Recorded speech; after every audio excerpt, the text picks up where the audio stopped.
Hello बच्चों, let's read the question. The question here says subsidiary cells are the specialized cell in the option A vicinity of guard cell, B is vicinity of stomatal cell, C is absence of stomatal cell, and D is absence of guard cells.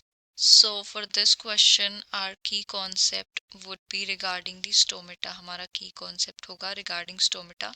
So stomata क्या है? Stomata are the tiny openings found in the epidermis of leaves and young green stems. And ये किसके लिए responsible होते हैं? For gaseous exchange and transpiration, gaseous exchange and transpiration. सो हम स्टोपिंडा की एक स्ट्रक्चर की बात करें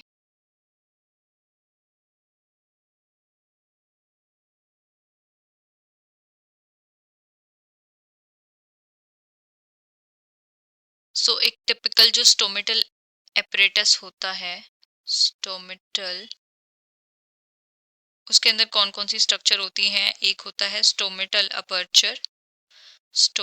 अपर्चर या हम जिसको स्टोमेटल पोर भी बोलते हैं and that stomatal pore is surrounded by two bean shaped cells जिनको हम बोलते हैं guard cells. ये वाली जो cells हैं ये क्या हैं guard cells हैं and guard cells के भी surrounding में जो cells होती हैं cylindrical shape की cells उनको हम बोलते हैं subsidiary cells. subsidiary cells ये accessory cells होती हैं.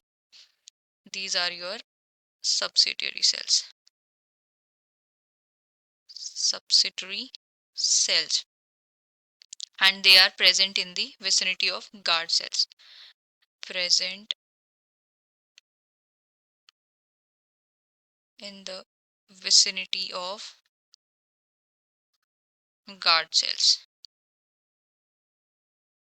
एंड ये जो बीच वाला स्ट्रक्चर है ये क्या है stomatal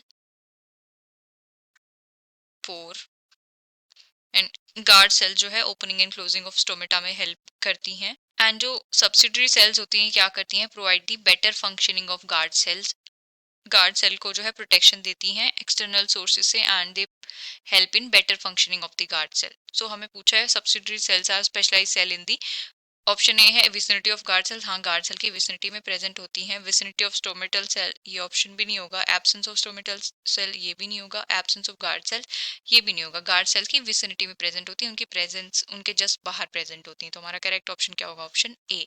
so final answer for the question is option A. I hope you have understood it well. Best of luck and thank you.